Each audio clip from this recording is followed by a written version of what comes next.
La rue Saint-Michel à Rennes, en France. Bien connue aussi sous le nom de rue de la Soif dans cette grande ville étudiante, c'est un passage obligé pour les jeunes, surtout les fêtards.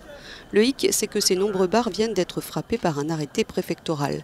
Jusqu'à la fin du mois, ils sont obligés de fermer à 23 h au lieu d'1 h ou 3 h du matin pour tenter de ralentir la propagation du Covid-19 dans la ville. Comparé à la situation des pubs en Irlande, toujours fermés depuis le confinement, ces patrons de bars français pourraient s'estimer heureux, mais ce n'est pas le cas.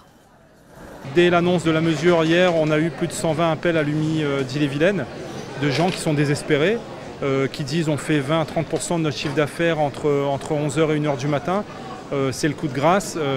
Donc on est en train de regarder comment on pourrait faire infléchir la préfecture.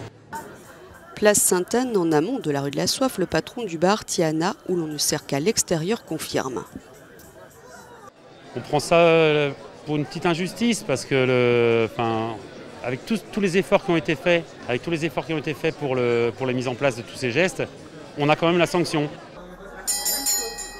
Et patrons de bar comme clients, tous s'accordent sur un point, la fête se poursuivra de toute façon ailleurs.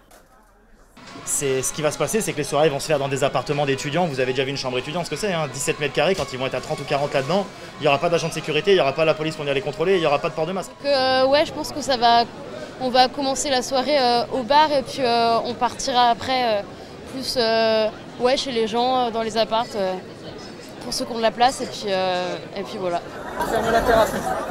Déjà presque 23 h dans le quartier de la rue Saint-Michel, les premières terrasses se vident, tables et chaises sont aussitôt désinfectées. Pour la suite de la soirée, ce sera donc à chacun d'être responsable face à ce virus qui empoisonne notre vie depuis mars.